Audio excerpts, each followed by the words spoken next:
Bonjour à tous, vous suivez le 12h30 de RTI2. Voici les principaux titres de cette édition. Tant attendue par la population ivoirienne, la commission électorale indépendante a sorti hier lundi la liste électorale provisoire. Nous vous en dirons plus dans quelques instants. Après la Côte d'Ivoire, nous parlerons de la situation RDC. Les pourparlers organisés par l'Angola ont échoué. Le M23 s'est retiré des discussions. Merci de suivre l'information sur la chaîne proche des populations. La commission électorale indépendante a remis hier lundi la liste électorale provisoire aux partis politiques. Elle compte près de 8,7 millions d'électeurs, dont plus de 760 000 nouveaux inscrits. La CEI affirme qu'elle respectera le délai serré du calendrier électoral. Les automobilistes de l'échangeur Aquaba de la commune de Port-Bouët seront bientôt satisfaits. Les travaux de la construction de cet échangeur qui ont débuté en 2021 prendront fin dans peu de temps, nous dit Laurence Cacra qui était sur place. L'échangeur Aquaba dans la commune de Port-Bouët, dont les travaux ont débuté en 2021, sera bientôt opérationnel pour le bonheur des automobilistes. Cette œuvre architecturale de près de 395,4 mètres de long viendra apporter une solution au problème de congestion au niveau du carrefour Aquaba. Sur place, les ouvriers effectuent les dernières finitions et une équipe du ministère de l'équipement et de l'entretien routier Véni Sankeri de l'état d'avancement des travaux donne les recommandations finales. La joie se lit sur le visage de ses usagers. Avant, la situation était très difficile. Mais maintenant, ça va très bien. Je suis vraiment content. Avant les chantiers, déjà, on avait des problèmes. Les embouteillages, tu pouvais rentrer jusqu'à 23h, minuit à la maison. Mais maintenant, mercredi, c'est bon, c'est fini. Ça va beaucoup nous arranger. On est content pour le travail. Tout le monde sera soulagé quand même. La fluidité est visible au carrefour Aquaba en attendant l'ouverture officielle de l'échangeur qui aura lieu ce mercredi 19 mars 2025. L'Institut spécialisé dans la gestion des entreprises a organisé avec ses partenaires le mardi 11 mars 2025 dans la commune de Cocody la deuxième édition du programme de certification des administrateurs des entreprises responsables. Objectif, mettre à disposition des administrateurs engagés et responsables capables de repenser la gouvernance et la stratégie d'une entreprise. Un reportage commenté par Georgette Ido-Fofana. Venues des différents secteurs d'activité, ces femmes se sont réunies à Grand Bassam pour réfléchir sur un thème d'actualité, l'importance de créer un environnement de travail propice à l'épanouissement des femmes. Ça nous fait plaisir parce qu'on reconnaît maintenant nos valeurs. Ça met une certaine équité entre les hommes et les femmes, une certaine égalité sur certains points. Nous pouvons noter que les femmes sont confrontées dans l'exercice de leurs fonctions à de multiples défis entre allier leur vie professionnelle à leur vie familiale. Je ne suis pas très satisfaite parce que cette communication m'a permis de démontrer aux femmes la définition même de la notion de genre. Saluant les efforts consentis par le gouvernement pour l'amélioration des conditions de travail des femmes, les responsables de ces femmes s'engagent dans une quête constante d'égalité et d'inclusion. On a vraiment vu l'évolution de la femme au sein de la communauté et aussi du travail. On a vu l'élan qu'elles ont apporté dans l'évolution du travail et pour moi c'est fondamental de venir les soutenir et leur dire à quel point il est important qu'on puisse travailler de façon linéaire. Ce rendez-vous s'est voulu un véritable reflet de l'unité et de la volonté commune d'œuvrer pour un avenir professionnel plus équilibré, juste et inclusif. La question de l'équilibre professionnel et du bien-être des femmes en entreprise demeure un défi constant. C'est un reportage de Cécilia Bassolé et Assitan Diarra. À présent, à la RTI, le ramadan rime avec partage et solidarité. Comme chaque année, les agents musulmans de l'entreprise se sont retrouvés pour une rupture collective du jeûne, un moment de communion marqué par une conférence sur la charité en islam. Une rencontre qui a rassemblé fidèles personnalités et représentants d'autres confessions religieuses dans un esprit de fraternité. Le temps de partage a eu lieu le vendredi 15 mars dernier, nous Sangari. Au-delà de son caractère spirituel, le mois de jeûne musulman est un mois de partage et de solidarité.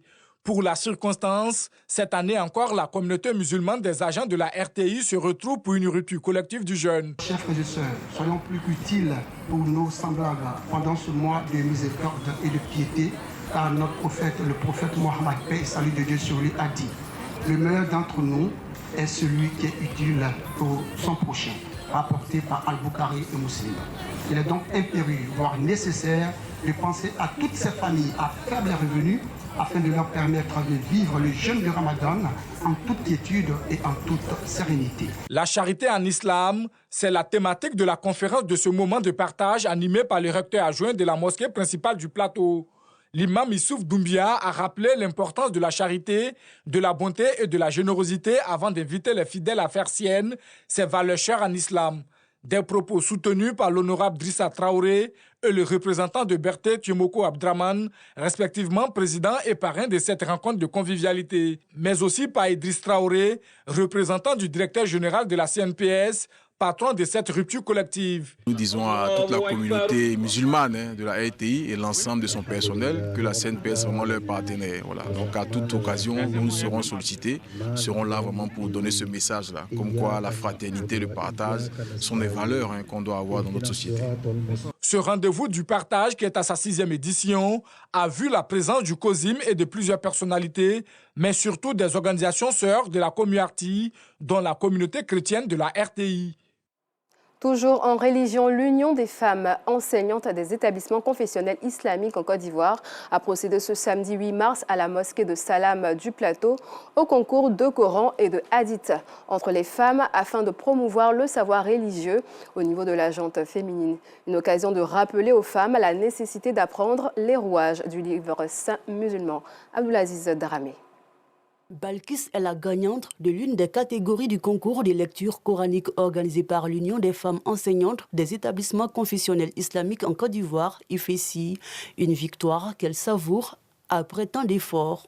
Je suis très contente de passer à ce concours. Je suis très heureuse. Merci beaucoup pour vous aussi. Pour Zeynab, participante à ce concours, l'apprentissage du Coran est une nécessité pour tout musulman. Dans la société d'aujourd'hui, si les sœurs pratiquent l'islam et qu'elles apprennent le Coran, c'est très important pour l'islam. Je leur dis d'essayer d'apprendre le Coran. Selon la présidente de l'IFESI, ce concours a un but bien précis. Ce concours vise à valoriser la femme musulmane à travers le Coran. L'initiative aussi, c'est pour intéresser les femmes à s'accrocher au Coran. Les lauréats de ce concours bénéficieront de prix proportionnels à leur performance. Toutes les candidates seront récompensées. Les 5 jours, la première à 300 000 et la deuxième à 200 000. La troisième aura, Inch'Allah, 150 000 et la quatrième, 100 000 francs. Pour arriver à la finale, des présélections ont été faites et la phase finale a opposé 7 candidates dans cette catégorie. Samedi 8 février dernier, à Paris, s'est tenue la dédicace de Rose des Continents, une œuvre poétique du journaliste Serge Pacom Abonga, publiée en décembre dernier. Rose des Continents est un recueil de 52 poèmes dans lequel l'auteur rend hommage à la femme, à la beauté humaine et célèbre la bonté. Reportage. Dans cette salle du lycée industriel du Côte de Nemours à Paris, Bonnie Wiseman, de son vrai nom Serge Pacom Abonga, a convié ce public pour la dédicace de Rose des Continents, une œuvre publiée en décembre 2024, une poésie qui plonge le lecteur dans les labyrinthes de l'amour. Rose des Continents, fait avec le cœur, avec l'âme, à travers l'Afrique. Ça m'a beaucoup touché les paroles et qui s'adresse aussi, qui remet vraiment au cœur du jour les femmes, ce qui est très très très important. Dans ces poèmes, l'amour Eros traverse les vers à travers les continents.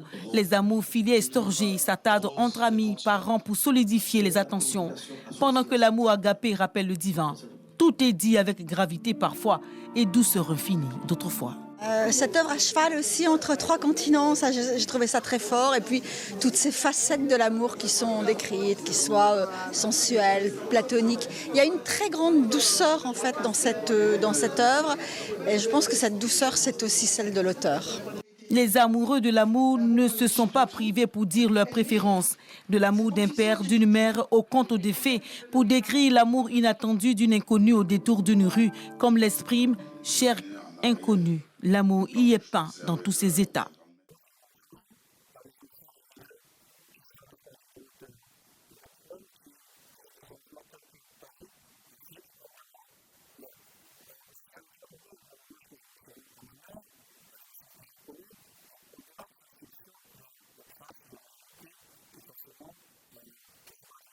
Composé de poèmes en rime et en vers libre, Rose des continents est le premier recueil de poèmes de Bonnie Wiseman. Entre 2015 et 2019, Bonnie Wiseman produit plusieurs ouvrages, dont 2 recueils de poésie, une fiction et une autobiographie comme ghostwriter. Sa plume est teintée du style journalistique et du réalisme attaché au reporter et à l'enseignant de l'être qu'il est à l'origine. Un reportage de Gabriel Zani et Aziz Ganiyou. Notre champion national du taekwondo, Cissé Cheikh Salah, a démontré qu'on pouvait allier passion et études. À 31 ans, Cheikh Salah Cissé continue de tracer une voie exemplaire. Le médaillé de bronze des Jeux Olympiques de Paris 2024 a décroché ce samedi 15 mars 2025 un master en business administration à l'école de commerce de Lyon. Les détails avec Clément Bocco. À la suite de son MBA en stratégie de développement d'entreprise à l'école de commerce de Lyon, Cissé Cheikh Salah Junior a été fait docteur honoris causa par son établissement d'accueil. J'aimerais dédier ce diplôme à son Excellence, M. Alassane Ouattara, chef d'État de la République de Côte d'Ivoire,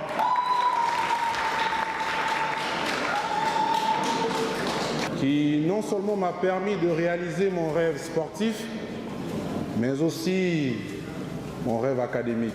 Je crois sincèrement que le succès ne se mesure pas seulement par les médailles ou les diplômes, mais aussi par notre capacité à inspirer les autres. Cheikh Salah souhaite que son parcours inspire plus d'un et que la jeunesse sportive comprenne qu'on peut allier sport et études pourvu de savoir ce qu'on veut véritablement. L'actualité hors de nos frontières à présent. Au Mali, une frappe de l'armée malienne a fait au moins une dizaine de morts dimanche 16 mars dans un village de la région géante de Tombouctou, près de la frontière mauritanienne. Plusieurs blessés ont été évacués vers la Mauritanie. L'armée qui cible régulièrement ces zones où circulent également des djihadistes n'a pas encore effectué un communiqué officiel sur cette opération. Terminons ce journal avec un point de la situation en RDC. La délégation du M23 ne se rendra finalement pas à Luanda ce mardi en cause de nouvelles sanctions européennes visant plusieurs cadres du mouvement dont leur chef. Le M23 dénonce un sabotage du processus de paix et accuse Kinshasa de poursuivre des offensives militaires. Voilà, c'est la fin de ce journal. Merci de l'avoir suivi. Prochaine édition, 17h40. Excellent après-midi à toutes et à tous.